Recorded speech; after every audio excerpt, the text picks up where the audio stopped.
I am Devil Driven, and welcome to Team Leviathan Gaming's Starter Deck Budget Guide for Skellige. Before we jump into the video, the crafting guide and starter deck upgrades were written and created by fellow Team Leviathan Gaming members Nimrafel, Hippopotamus, and Wasubi. All information in greater detail can be found at teamleviathangaming.com/crafting. If you're watching this video, you're probably new to Gwent. Welcome. Gwent is an amazing game, and CDPR is the most generous company when it comes to collectible card games. If you played Gwent during its beta phase, welcome back. I've listed a number of resources below, including the TLG Discord, where teammates and community members will gladly help you. So this is the budgeted version of Skellige, Croc and Crate. Our budgeted lists, we wanted to keep them under 1,000 scraps. Easily attainable in Gwent. Let's go through some of the cards that we added. So first we added Octvist. Octvist is an amazing card, just an extreme value if your opponent doesn't have the answer for it. This deck is designed to play a long round, meaning you want to have at least like 7 to 8 cards. If you have the full 10, even better. But what you do is you play Octvist when you have 2 cards left in your hand. You play this card, then you play your last card, preferably the Wild Boar, and we'll go over that in a minute. But you play your Octvist, you wait a turn, it damages every unit on the other side of the board by 1. So if your opponent has 5 units on the other side of the board, it did its 10 provisions. It plays 5 strength and did 5 damage. If he has 10 units on the other side of the board, he's doing 5 strength and 10 damage, playing for 15, 5 over his provisions. Really great card. Other additions, Cleaver. Cleaver is damage an enemy unit by 1 for every card in your hand. This card is, using a Gwent term, a coin flip abuser, meaning if you're going second, your opponent went first, they play an engine and use tactical advantage on it, which is that lady, the blindfolded lady at the beginning of the game. If they bump that thing up to a 9, Cleaver can kill that because you play Cleaver and you still have 9 cards in your hand. If you are able to kill one of their engines this way, your opponent is going to be scrambling. You just completely ruin their whole synergy that they were going for. They might have another one in hand, but the idea is their game plan has just changed because they have nothing left on their board.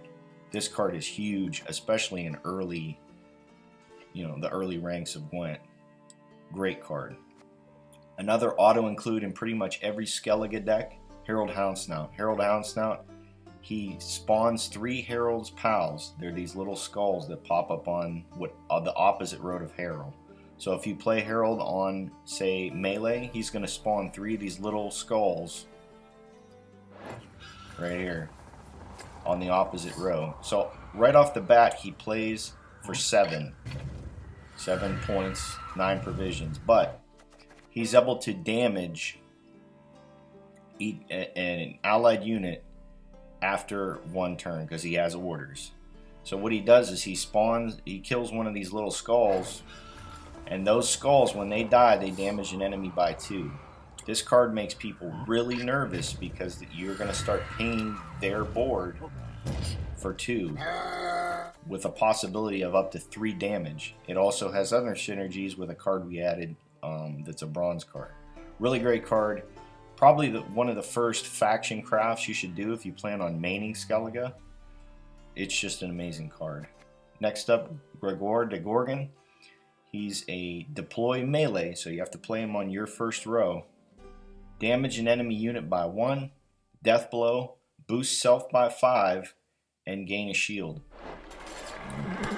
The death blow meaning he has to kill that unit. So as long as he kills one strength unit, he's going to boost himself by 5 and gain shield. Shield meaning that it blocks the first instance of damage to a unit. So if your opponent has a Cleaver in hand, it's not going to do any good because you have to hit it once first before he can take damage off of his strength. Really great card. His ability is easily attainable with Croc and Crate, who can ping every 2 turns. Other cards we added. Thunderbolt. It's just a nice way to keep one of your engines alive, possibly your longships.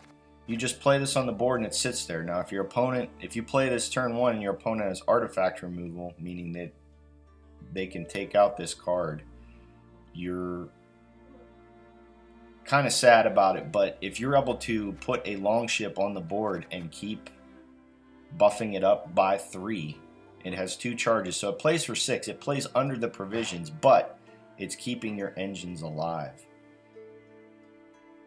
It's so good, especially in this list.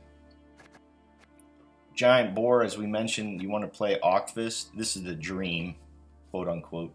You play Ockfist on your second to last turn. He damages everything. Then you play Giant Boar. Everything that was damaged on his side and on your side, he's going to bump up. So this card can end up being a huge combo if you can pull it off.